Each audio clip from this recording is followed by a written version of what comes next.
பொல்லாத ஆட்சிதான் பழனிசாமியுடைய ஆட்சி என்பதற்கு பொள்ளாச்சியே பாலியல் வன்கொடுமைகளை சாட்சியா ஆறாத வடுவா இருக்க. தமிழ்நாட்டுக்கும் தமிழ்நாட்டு மக்களுக்கும் பேசுறதுக்கு துணிவில்லாம முதுகெலும்பு இல்லாம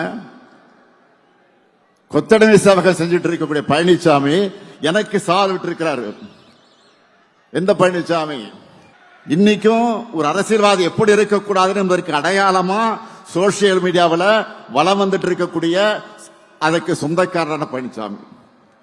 பழனிசாமி அவர்களே, மாண்புமிகு பழனிசாமி அவர்களே, தவழ்ந்து தவழ்ந்து ஊழல் குற்றவாளியான அம்மையார் சசிகலா காலில் விழுந்து பதவியை பெற்றவுடைய காலை வாரி விட்டுட்டு நீ எனக்கு பதவி கொடுத்தியான மரியாதை இல்லாம உரிமையில கேட்டீங்களா? இல்ல மறுக்க முடியுமா? சட்டம் ஒழுங்கு பற்றி பேசுவதற்கு உங்களுக்கு தார்மீக உரிமையாவது இருக்கா? உங்க கட்சியினுடைய உண்மையான பொதுச் செயலாளராக இருந்த அம்மையார் ஜெயலலிதா அவர்களுடைய கொடநாடு பங்களாவில் நடந்த கொலை, அதை தொடர்ந்து நடந்த மர்ம மரணங்கள், இதையெல்லாம் மறக்கடிச்சுட்டு நினைச்சிட்டு இருக்கீங்களா? பொல்லாத ஆட்சிதான் பழனிசாமியுடைய ஆட்சி என்பதற்கு பொள்ளாச்சியே பாலியல் வன்கொடுமைகளை சாட்சியா ஆறாத வடுவா இருக்க. ஸ்டெர்லைட் ஆலை வேண்டாம்னு அமைதியா ஊர்வலம் போன அப்பாவி பொதுமக்கள் மேல துப்பாக்கி சூடு நடத்த சொல்லிட்டு டிவியை பார்த்து தான் தெரிஞ்சுக்கிட்டேன்னு நாடகம் போட்டது மக்கள் மறந்துட்டாங்க நினைக்கிறீங்களா? சாத்தான்குளம் காவல் நிலையத்தில் அப்பாவும் மகன் அடிச்சு கொல்லப்பட்டப்போ அவங்க உடல்நலம் இல்லாம இறந்ததாக கொஞ்சம் கூட ஈவு இறக்கலாம சொன்னீங்களா?